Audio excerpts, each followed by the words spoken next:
We really liked Peterhead. First off, it has a good marina. The sound effects are industrial rather than natural, but there are nice beaches close by. Hyperactive mad people can even swim through the ice-cold North Sea waters from the pontoons across to the beach. So this is Peterhead Marina. Funny place. He says, the bloke here says that it fills up during the school summer holidays with people going around Britain, I guess. Right now though, we're a bit early apparently, which is good. And we said, what do we do in Peterhead? He mentioned a couple of things, but he said really a day is enough. He's the bloke who runs the marina is a very nice man. He is a Cockney ex-submariner. I did look at a website that said 10 things to do in Peterhead, and I have to say there was some sign of a fair bit of barrel scraping.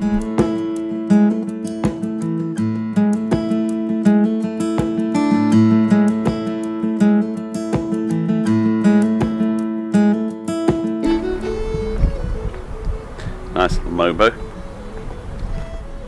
Westerly Centaur. There's always a Westerly Centaur wherever you go. Lots of little angling boats.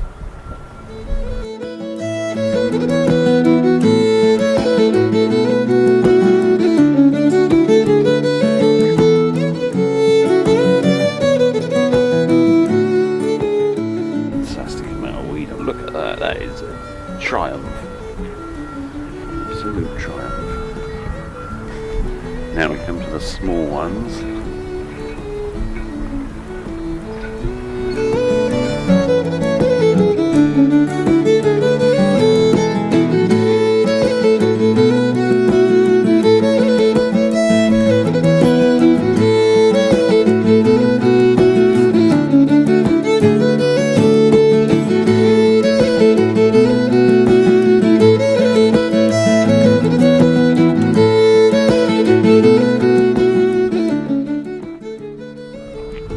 Over the place up here you see these orange lifeboats. We went past one field yesterday and there must have been hundreds there, so you imagine every vessel needs lots of these.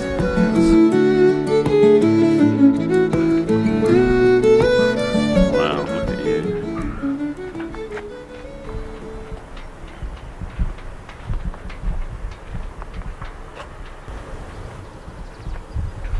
Fisher, thank you. I'd have one of those, thank you. Thanks, shot.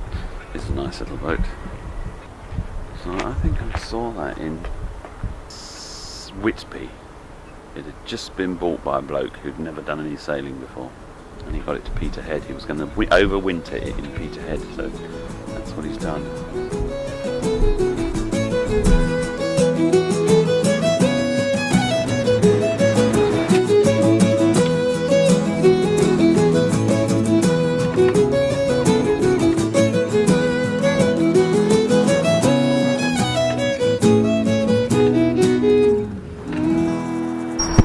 Never been to a place where there are so many swanky cars. It looks run down, but there are so many fancy cars, and I understand it. There's a kind of good car culture because there's fisherman's money and there's oil money. Extraordinary. Peterhead was built in 1593 and it was initially called Port Henry, and it soon became the main port for the Eastern Highlands. And it was also a hotbed of Jacobite anger and desire for power. There were two major Jacobite uprisings, 1715 and 1745, although there were also many much smaller ones. During both uprisings, big guns, powder, small arms, men and really bad ideas about overturning the Protestant monarchy poured onto the mainland of the British Isles through here, all paid for with French and Spanish Catholic money. Well armed, well motivated and completely deluded and hoodwinked, the Highlanders set off for London. As well as all the explosive modern paraphernalia of war provided by their foreign backers, the Highlanders also had two weapons that struck fear into their enemies. The claymore was originally a two-handed 55-inch long monster of a sword that weighed in at a whopping £6 and was wielded by the big fellas. That was the thing seen in the hands of Mel Gibson in the historical bollocks that was the film Braveheart.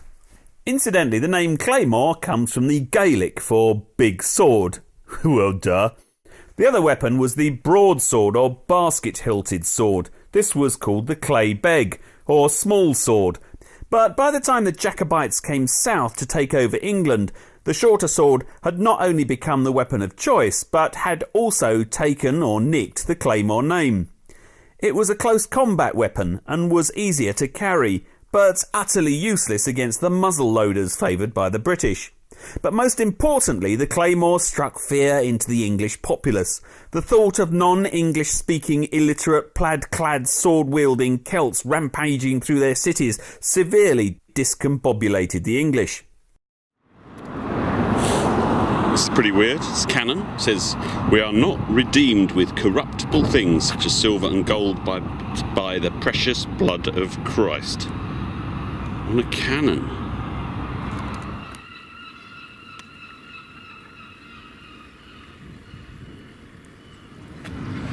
Here's weird. This is a gift of William I, King of Prussia. This is Field Marshal Keith. Fought the English. This is a rebellion town. Jacobite town. He was a toff from Dunatar Castle, which we visited when we were in Stonehaven. He joined the first Jacobite rebellion in 1715, then had another crack at the English in 1719 when a Spanish-funded attempt to raise the Highlands ended at the Battle of Glen Shiel. He then joined the Spanish army and served in the attack on British-owned Gibraltar in 1726. Then he joined the Russians and fought against the Swedes and the Austrians. He died in battle at Hochkirch in Saxony in 1758, by which time he was over 60 years old. But in Peterhead he's lauded primarily as an English-bashing Jacobite. During the first Jacobite rebellion in 1715 they got as far south as Preston. And in the 1745 one, that was the bonny Prince Charlie farrago, over the sea to sky nonsense, they got down as far as Derby. That, my friends, is too close for comfort. They were rebellious-minded French-controlled puppets to a man, because it has always been thus. The old alliance between France and Scotland means that as soon as us English hit a spot of bother with our continental neighbours the French, then the Scots will see an opportunity to give us a bit of a whacking in the back with their ever-iconic claymores. This sentiment continues today, when no Scotsman would ever back England when playing rugby against the French. So, my fellow Englanders, watch these people.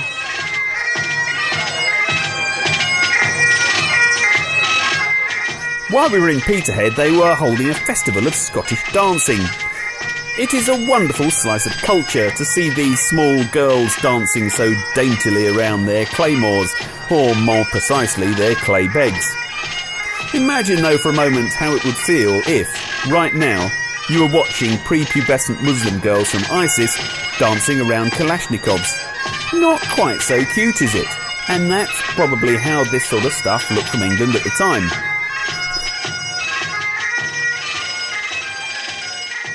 Both sides in the Jacobite rebellion perpetrated a whole string of really hideous war crimes, including the massacres of men in arms and non-combatants alike. In addition, both sides indulged in wholesale bouts of ethnic cleansing. Even today, 300 years later, it's easy to stir up bad blood over such matters. While I'm on the subject of cultural legacies of the Jacobite rebellion, it'd be hard to ignore this. The Skyboat Song.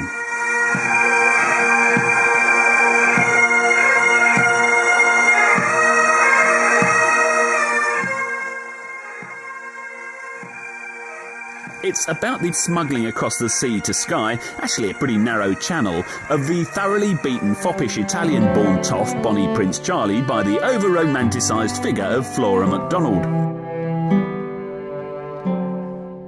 He then scarpered back to France and eked out a well-powdered and relentlessly moaning existence in a large French villa provided by the King of France. He shagged and drank his way around the courts of Europe, converted to Protestantism, was eventually expelled from France and died in Florence at the age of 58. His escape from Scotland has been blown up and romanticised out of all proportion by the penning of one of the most well-known tunes in the world. Like a bird on the wing, onward the sailors cry. Harry the lad that longed to be king, over the sea to sky. Speed, bonny boat. The lyrics weren't written until the height of the Victorian fascination with all things plaid. Carry the land that's born to be king, over the sea to sky.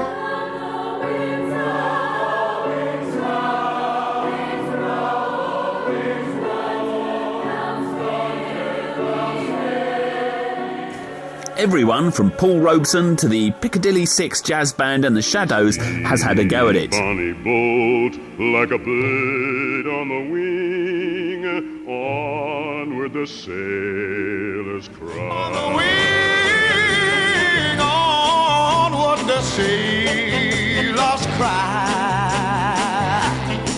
You've gotta carry the lad.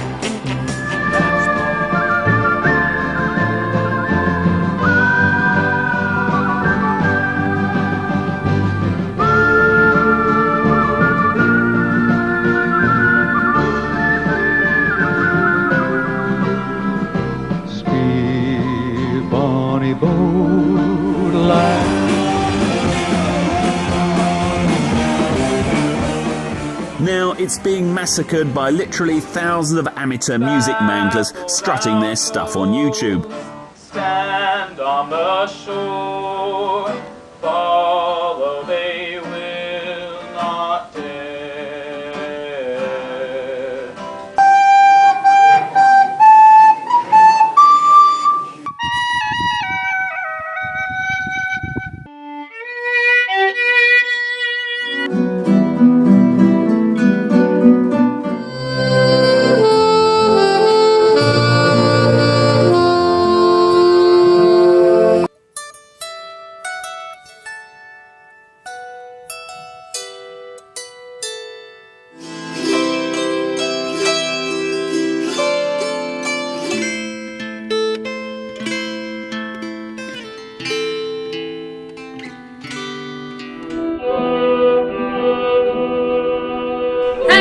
Misty, and I'm going to be playing the Skyboat song for you guys.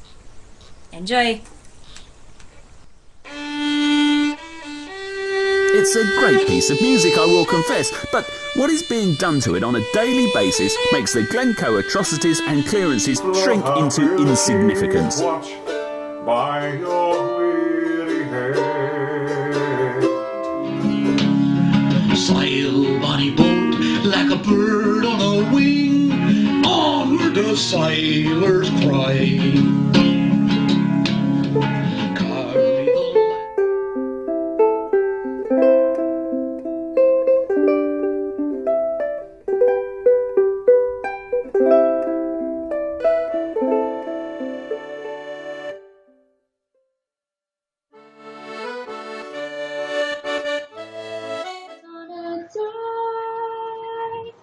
I really love this Kiwi Hi, and Ava. her befuddled Now we're grasp of going to do history. Skyboat Song, which, as you know, is a song about Bonnie Prince Charlie, who was a Scottish prince.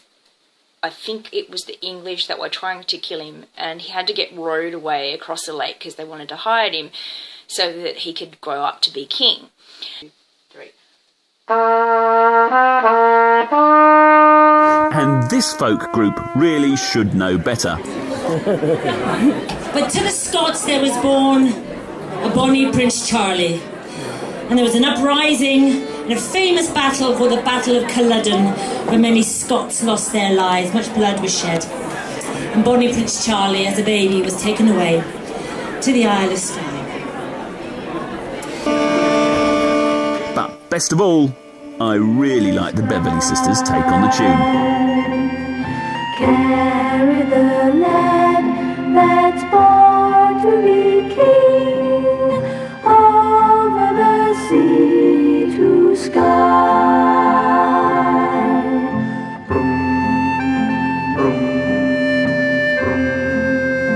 Rocked in the deep, Flora will keep watch by your weary head. Speed, bunny boat, like a bird on the wing, onward the sailors cry. Carry the lad that's born to be king over the sea to sky. Over the sea to sky.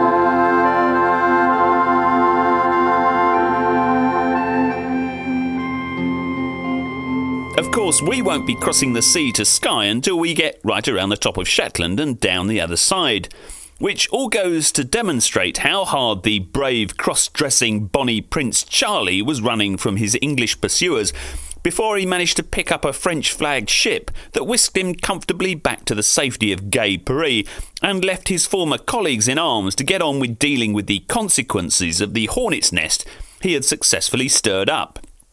Why the Scots still admire the foppish wannabe monarch and his flaky French backers, I have no idea. After all that followed the clearances. More on those later in the series. All I can say now is, lads, it wasn't us English that did it. You did it to yourselves.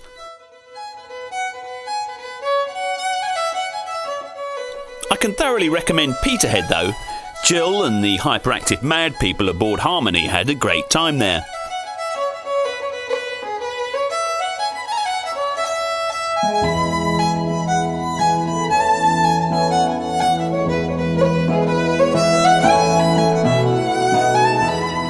But now that I have successfully explained the strong cultural links between the Jacobite rebellion and the Beverley Sisters, it's time to leave Peterhead and its oil and fish wealth and head out into the northern North Sea and around Rattray Head and onwards towards Fraserburgh.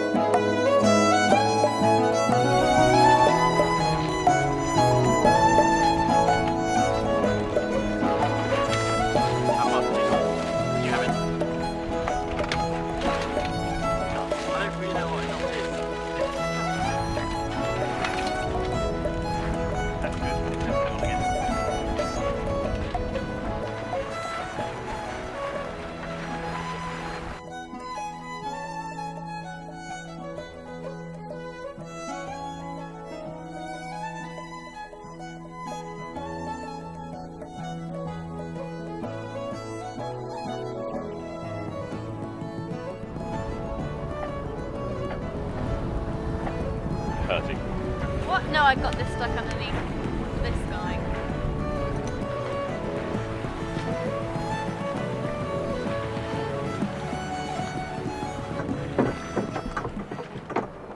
No, too many spiders.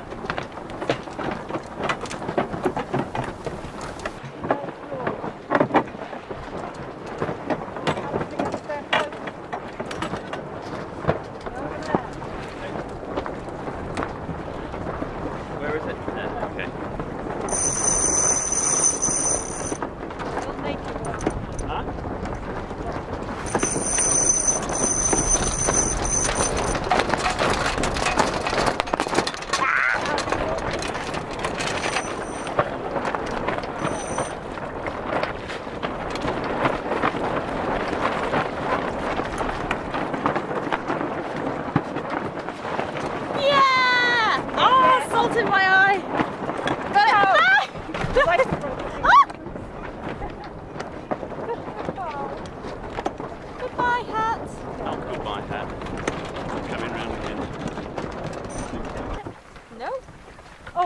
there. Yeah.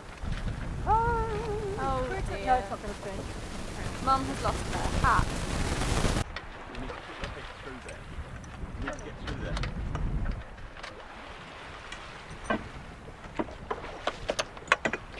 Yes! Put it on. No, it's wet.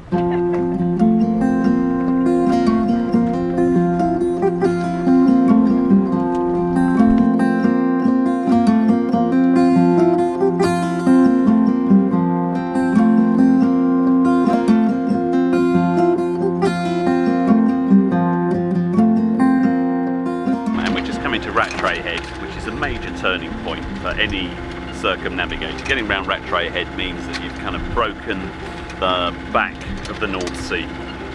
And the tide should be running here at about 4 knots. 2 to 4 knots it says. And there are kind of whirlpools and things, so it should be quite entertaining. It's a very calm day. I can just see that just ahead is a little zephyr of wind.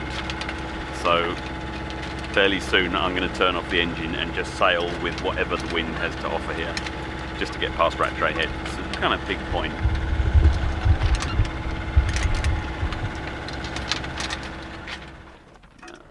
I got you.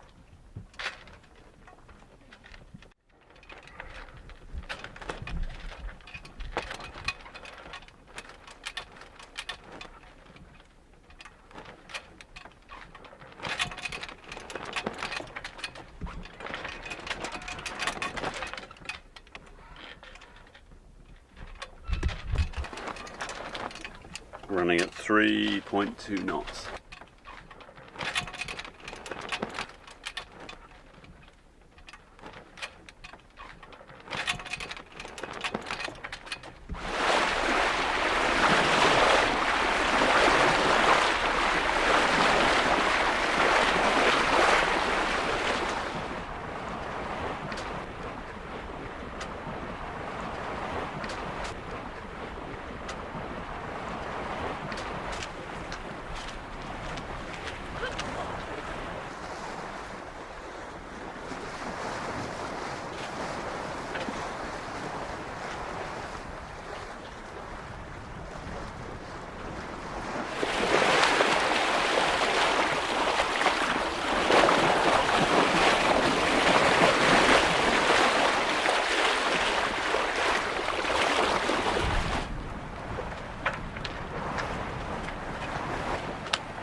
At 7:30. Yeah, that's when fishermen go out. When the market. That's when the reasonable fishermen go out. No, that's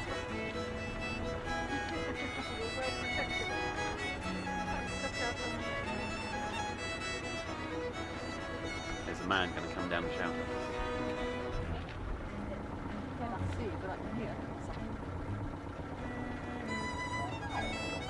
Anyways, it's just a bull seal getting a bit pissed off, I expect.